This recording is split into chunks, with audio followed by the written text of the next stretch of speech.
Hello and welcome to the Wisden Cricket Weekly Podcast, going daily for the India Test. It's me, Ben Gardner, joined by Taha Hashim again. If yesterday was the Rishabh Pant show, then today was really all about Jasprit Bumrah. First, astonishingly, with the bat, breaking the world record for the most runs hit off a single over in Test cricket, and then, predictably with the ball, ripping out all of England's top three with two more wickets falling in the play that was left in the hour after rain later in the day. Let's start with his batting, and that over, bowled by Stuart Broad, went for 35. The first legal delivery alone went for 16 runs, which is also a record in Test cricket. It was just an incredible moment, wasn't it? I still don't really know what to make of it. I can't. It's one of those things where all the fundamentals of the game disappear. It just becomes a period of mania. It's just six balls where Stuart Broad's kind of out of control bowling short ball stuff. But you still think, he's bowling Jasprit Bumrah. Okay, maybe it's not the greatest plan, but it's going to come off. One of these balls is going to loop up in the air and someone's going to take the catch for that kind of thing. But Bumrah keeps on hitting it, kind of edging it, kind of middling it, and just, scoring 35 runs in the over. 29 off his bat? Is that right? Yeah, that's right, yeah. And it's just one of those, you can't really explain it. It was just a manic 6, 7, 8 balls, 9 balls, I don't know what it was. But yeah, I still don't know how to wrap my head around watching Jasprit Bumrah break the world record for the most runs hit in the over off Stuart Broad, who moments earlier had taken his 550th Test wicket. We've probably said it over the last few weeks quite a lot, that Test cricket somehow has a way to surprise us. It's kind of done it again today. Just bemusing stuff, really. Yeah, and because actually, I checked the world record right after that first legal delivery had been completed because 6 years ago, you're like, this doesn't actually need to do that much here, and yet he absolutely screamed past it, and actually it could have been worse because there was a no ball, or there was a waist high full toss that wasn't called on the field, so it was deemed not a no ball, but that could easily have been another day. And then Broad delivers the Yorker in the final ball. He actually nails it. Yeah, right? and then demolishes the stumps, trying to run him out at the same time. There's an amazing picture of that as well. And yeah, you're right, with Bumrah's shots, there was a combination of sort of like the Pant light in a way, the sort of the hook over the leg side where he ends up on his back. Weird enough, Pant still does it more elegantly. I know it's the act of falling on your own arse, but Pant still manages to make it look quite good. Bumrah didn't look great doing it, but yeah, who cares? It went for 4. But then he did look really great. The one leg in the air, the Gordon Greenwich over there. Yeah. And Lara was one of the players whose record he broke, so I suppose it was fitting that he did it with a little bit of flair. Yeah. I suppose, as you say, it's a weird moment. We know Broads are great. We know that Bumrah can throw his bat on occasion. But it was maybe indicative of a few things. I think there's a few things to unpack in the moment. I think we should probably start with England's tactics to the tail in general, which have become pretty predictable. They often get criticised. Basically, the tactic is they go short, they take out the slips, and they kind of just bowl like they don't to the top order. I mean, you'd suggest if something's good enough for batters numbers 1 to 7, it should be good enough for batters 8 to 11. And if you look at the stats, England are one of the best in the world over the past few years at bowling at numbers 1 to 6, 1 to 7, or breaking those partnerships at least. And they're one of the worst at breaking the lower order.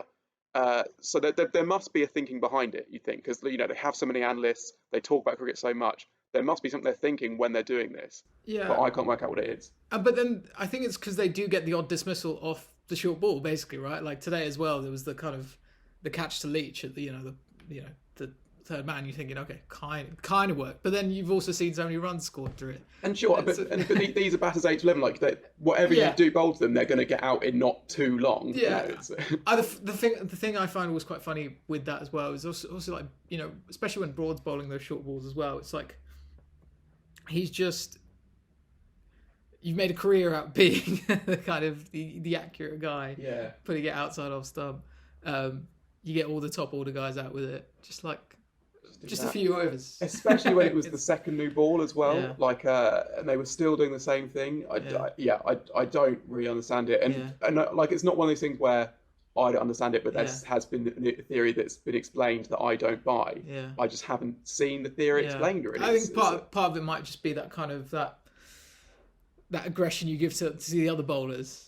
That kind of that macho-ness that comes out in the end where you want to show, all right, I can bowl it fast, I can bowl it at your head, that type of thing. Yeah. And you're going to do it to me later. And there's some sort of secret pact between them all that they have to do this to each other. Well, when in reality, the wicket is just going to come if you stick to your basics, I imagine. And we've seen this before in this series, obviously last year, and when Bumrah played his other, well, this isn't yet match winning, but his other crucial hand with the bat this series, and that definitely did seem like a revenge thing when he'd bowled that 9 or 10 ball over to, I think it was 10 ball over to Anderson, overstepping, running through the crease, overstepping by quite a lot, bouncing him, and I think that angered England maybe fairly, but then they let it get to their heads on that final morning.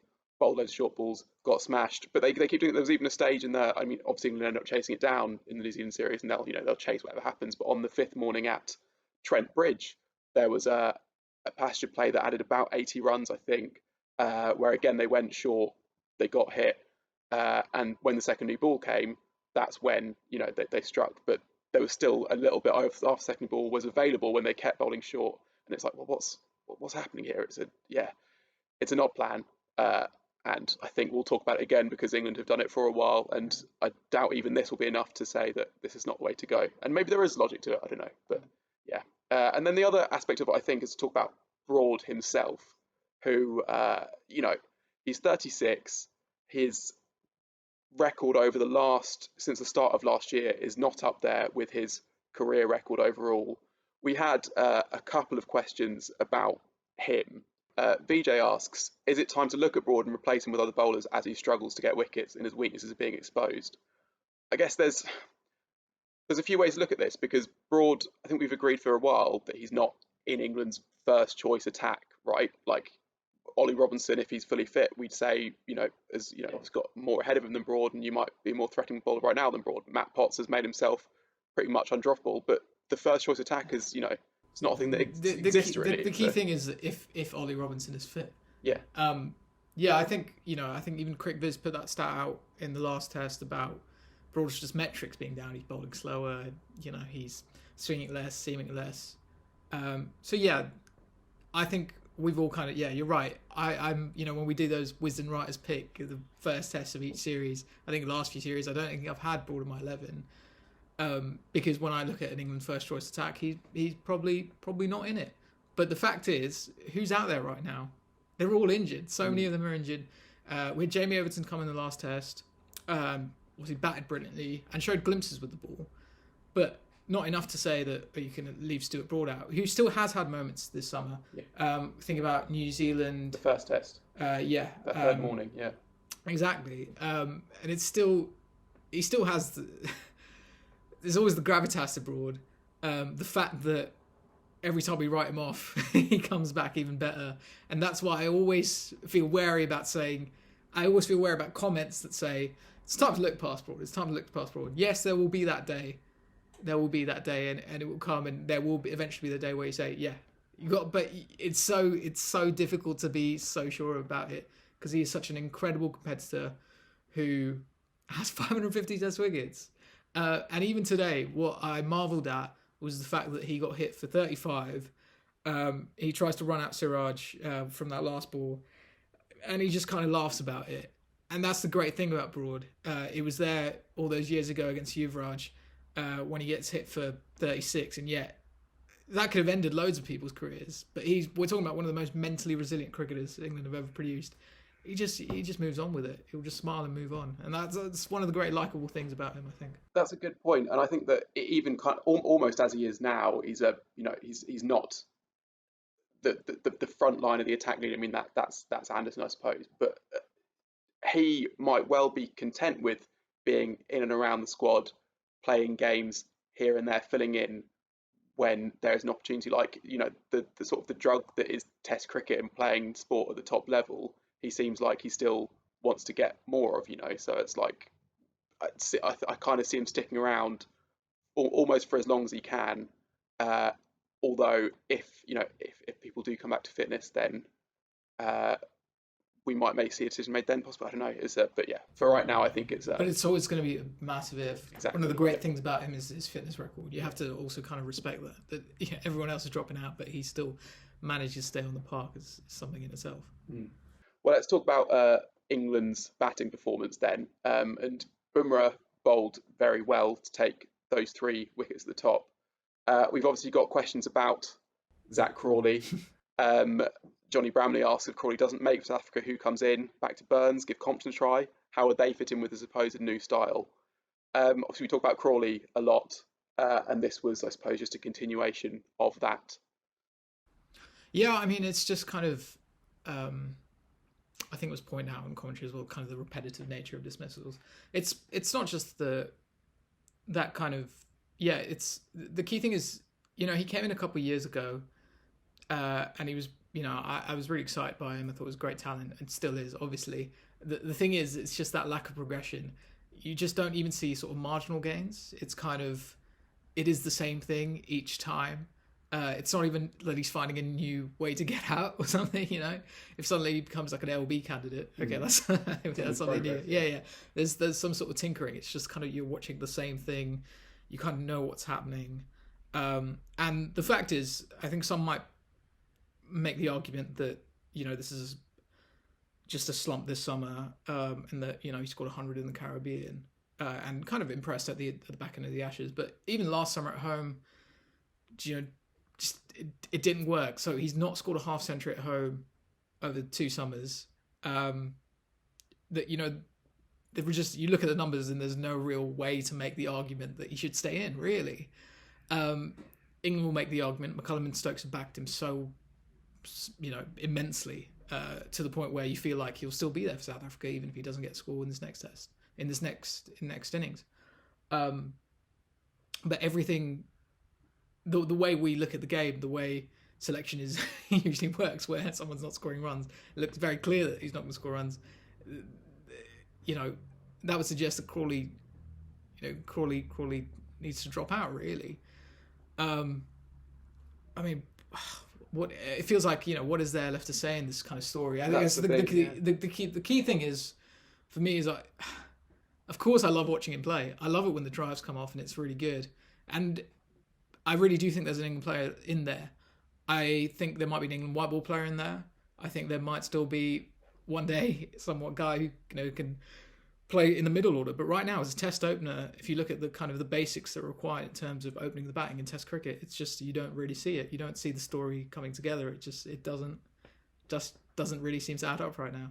Yeah, and I've got a few things to say, as you'd expect. There's not all negative. I guess one thing is that it's easy to, like, you can overstate Crawley's struggles because of how difficult and era this has been for England batting in general. So with like a few sort of tweaks and a few filters, you can make it look really, really bad. Like, for example, he has the 4th worst average of any opener ever in Test history with a cost of 30 innings. Like, that is bad, obviously. But then also, his average in 2022 is better than Alex Lees's and almost the same as Ben Folkes's. And those are two batters who people say have sort of, improved under McCullum and have sort of, close to, not quite close to establishing themselves, but maybe a score or two away from being, nailed on starters. And Crawley's doesn't compare too unfavourably to those two this year. I think he will keep his place for South Africa, and in some ways you'd say that's the right call. I mean, he'll have, a month or close to that to just sort his head out, do some work back home in Kent, really figure out how he wants to play it. And there's the sort of thing like, if he was good enough before this test, how much difference can 2 low scores ever make? Obviously, if you really thought that, then you would never drop a player ever. Yeah. But that there is something in that. But then there's also the thing of, it seems like he faces a decision himself over whether he can be a successful attacking opener in English conditions, which is not something that I can really think anyone has ever consistently attacked the new ball and been able to do, or if he changes what is his natural style of play to become more defensive. But the thing is, if Crawley does that, he sort of loses his USP as a player, right? Like if you're picking Crawley, but Crawley is defending, and why not pick a guy whose thing is defending? Yeah, And that's what kind of you felt like when McCullum was speaking the other day. That's what sets Crawley apart. He said himself, you can play shots loads of people can't, and so Crawley kind of has to be that guy. And so that's the weird conundrum there, where it's like the logical thing here, from everything we're seeing, is that those balls outside off, you need to leave those for a bit, and you need to be a bit more patient at start your innings, keep that drive and bay. And yet the guys that are backing you have, they're talking about you in this sort of way, where you're going to be the guy who comes off once in a while and wins the match. And so there's that kind of it just feels like it doesn't add up, you know? Yeah, and then I guess what will be interesting, and I guess this will revolve around the appointment of a selector or a selection panel at some point as well. But the direction in which this new era of England in Test cricket goes in selection will be, I can't work out exactly which way it will go basically, because if you were to look at county cricket, there are a few guys. There's no one with an absolutely compelling case to be picked as an opener, but there are a few guys who could make some sort of case. I mean, there's Ben Compton, who's the standout batter in the country this season, but doesn't have a record before this season. There's Daniel Bell-Drummond, who's often had a lot of sort of talk about him and is having a really good year this year, but his overall record doesn't stand out. There's Rory Burns and Dom Sibley, both averaging just over 40, but obviously England have been there quite recently. And then in Div 2, there's Ben Duckett, who bats at number 3, but has a really good record. And there's also Sam Robson, who has a good record over a few years and a very good record this season. So there are options. There's no one compelling, but also those, apart with the exception of Ben Duckett, I suppose, those guys would all be a sort of a diversion from the type of player England have sort of backed, or, well, significantly backed in Crawley's case. Yeah, but then I guess it kind of, you'd maybe look to Lees and think, you know, a guy who was striking at 27 in the Caribbean, then suddenly opened up his game against New Zealand, and you wonder whether, you know, someone like Rory Burns, when we did see him play Test cricket, he's a quite lovely player to watch through the offside. He can play strokes, so that it would be a case of if someone, you know, of the sort of Burns Sibley ilk came in, whether, you know, it'd be interesting to see whether they would have to adapt their game to fit in with the style, whether they just play how we kind of see them play before. I guess it'll be interesting if they do make the decision to drop Crawley,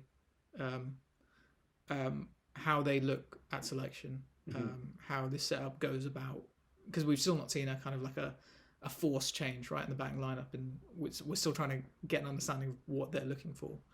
And I think it will show the advantage of having a selector as well, because if, as McCullum and Stokes are at the moment, they're kind of on the selection panel, they have some say in those decisions. One of the benefits of backing Crawley in this way, you almost see not in Crawley's returns, but in, say, Ollie Pope's returns, who can play with a bit more freedom, knowing that, like, you know, he will be backed, and there is an example there of a player being backed. It's kind of like that thing where, you know, someone is always under pressure for their place. So the longer you can keep that guy in, the more it keeps the next guy from being the guy on the firing line. And if you have a selector, that also means that if you're the coach, you can be backing players as much as possible. And then when it does happen, you can sort of divorce yourself from the decision a little bit. To use a football analogy, I think if you look at this is a diversion, but with Liverpool's contract situation with Mo Salah, that has been a contentious time between him and the club. But because Jurgen Klopp hasn't been involved in it at all, the player and the manager have had a close relationship still, even while the player and the club haven't. You could have a player who dislikes the selector for dropping him, but still really likes the coach, because when he's in that environment, he backs him, and he can see it as not the coach's decision, sort of thing. And that isn't an option that England have at the moment until they appoint a selector. So I almost wonder if they're not going to make any wholesale changes until that selector comes in, possibly. And if this is just going to be the group through the summer, I guess we'll see. We should talk about India's bowling performance, which was special, I think. I mean, Bumrah, obviously, he had the best figures. It was almost the worst of India's bowlers, which is not to do him down at all. But Shami was absolutely amazing, as he often is, especially in England. I mean, often without any reward, really. He got the night watchman towards the end of the day, but he could have had 3 or 4 if things had gone his way. The ball that Siraj bowled to Root, and Root played an odd innings, really. There was the phase of play either side of the rain delay, where literally either side, so it's the 4 balls either side, and he basically aimed a big booming cover drive at all of them, edged 1 for 4, creamed 1 for 4, and played and missed at 2. Yeah, but I feel like you can't really criticise that, you know, because that is kind of, you know, that kind of represents what we've come to see now, and you have to, you know, if it gives us, if watching it is so enjoyable, you kind of have to respect it when it's kind of like, it's not looking great, but it's still kind of coming off, you know. And, you know, he didn't, yeah, I mean, I didn't have any issue with that. You either have to criticise it even when Best was played that incredible 100 to get England out from 55 to 6, or you have to not criticise it now. You can't have it both ways. I do agree with that, but the point was more that also that Siraj's ball was just almost unplayable to really. It sort of lifted extra bounce from an awkward length and came in a lot as well. not a huge amount you can do. He's a particularly interesting bowler to watch against this type of England side with the way they want to play, because he's so relentless that he'll keep challenging the stumps. And I just feel like if anyone's going to get a big bag of wickets in this test, I feel like out of all the Indian quicks, I know Bumrah's got 3 right now, but I have a feeling with Siraj because he has that relentless nature where he hones in on the stumps, and he will challenge the egos of the guys that are at the crease right now. Yeah. And on tomorrow, it'd be fascinating to see how Stokes approach it. This will be a real test of his sort of mindset and that ultra aggressive thing he's had, because there has been a bit of an argument throughout the series throughout the summer for how he's sort of gone about his batting. I mean, this time you could argue that there's a case to be made that you block out that first hour, you give it to the bowlers, you assess, you see where you are, but that's not how him and McCullum said they want to play. So I imagine he will come out and try and hit his 3rd ball for 6 or whatever, and if it comes off, it'll be great. Yeah, I think the template, probably the best innings he played this summer was Trent Bridge alongside Bairstow, and it wasn't, when he went too far, that was probably at Lord's when he was really lucky when he got to his 50. The template will be the way he played at Trent Bridge alongside Bairstow. In this case, even tomorrow, it's not about Bairstow smashing it and Stokes playing the calmer knock. But if you can kind of find that tempo, that would be great for England, basically. But they basically need runs because they're so far behind. And that's how Bairstow batted this evening. He batted pretty well this evening. It'll be absolutely fascinating to see. But India are well ahead. Probably the worst day of cricket England have had under McCullum, so it'll also be interesting to see how they bounce back. Yeah, this was kind of the dose of reality. Yeah. Although it's felt like that they've had the dose of reality a few times until now, and then it hasn't been the dose of reality. But this could well be the moment. I guess we'll find out. So join Yaz tomorrow. He'll be at Edgbaston to review the 3rd day's play. Cheers.